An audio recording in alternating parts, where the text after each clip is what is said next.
In the years that have passed, there have been over 350 studies replicating this finding in a variety of settings.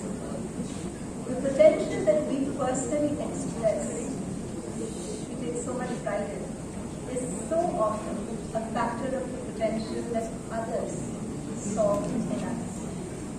And conversely, in everything that we do, we're actually impacting the behavior of others around us all the time, simply by how we are expecting them to respond.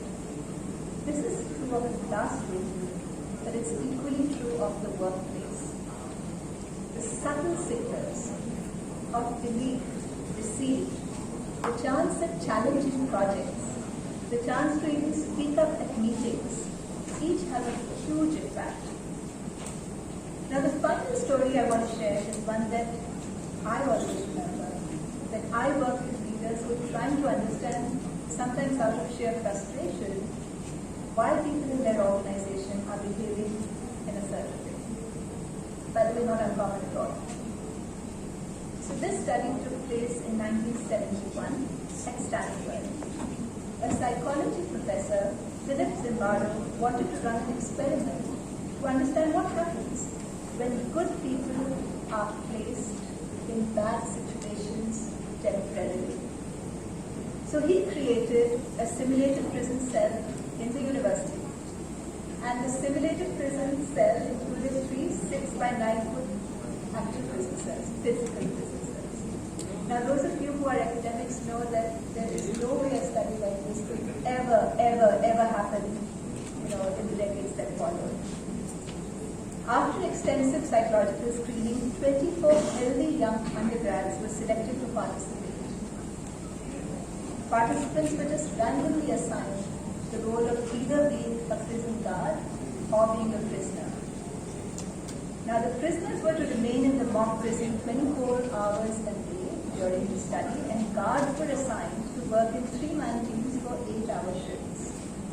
After each shift, guards were allowed to return to their homes until the next shift. So pretty much what you would expect in an actual situation like this. Researchers were able to observe the behavior of both the participants, the prisoners and the guards, using hidden cameras and radios. Now, while originally planned for 14 days, the experiment had to be stopped after just 6 because of what was happening with the student participants. The guards became abusive, and the prisoners began to show signs of extreme stress and anxiety. While the prisoners and guards were allowed to interact in any way they wanted, the interactions were hostile or even dehumanizing. The guards began to behave in ways that were aggressive, and the prisoners became more and more depressed. 5 of the prisoners began to experience such severe negative emotions that they kept crying and had to be released from the study early. What's interesting is that even the researchers themselves began to lose sight of the reality of the situation, that it was just an experiment. Zimbardo was the psychologist who started this, who acted as the prison warden. He overlooked the abusive behavior of the jail guards until one of the grad students voiced objections to the morality of this experiment. Only a few people were able to resist the situational temptations to yield to power and dominance while maintaining some semblance of morality and decency. Obviously, I was not among that noble class, Zimbardo later wrote in a book he wrote about us. So the big finding from Zimbardo's experiments was about the impact that the situation placed on our behavior. Even though at one level, all the students knew that this was in fact an experiment, a simulation, that their behavior was an outcome both of what they'd seen in the movies and the signals that they were receiving in the experiment itself about how far they could go. Now, this is not a comfortable finding, but frankly, any of us. People respond to situations far more similarly than we imagine. And when many people are behaving in a similar way in a situation,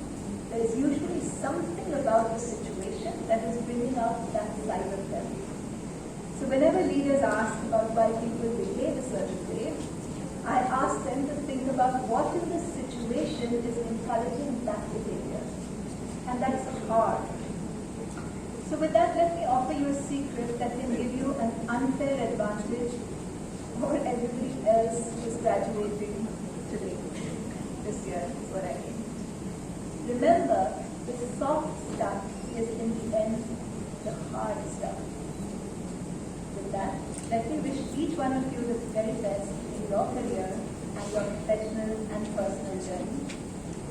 And I'll end with a line from children's book writer Dr. Swift. And I know he's super controversial these last few weeks.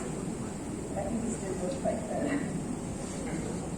You're off to great places. Today is your day. Your mountain is waiting, so get on.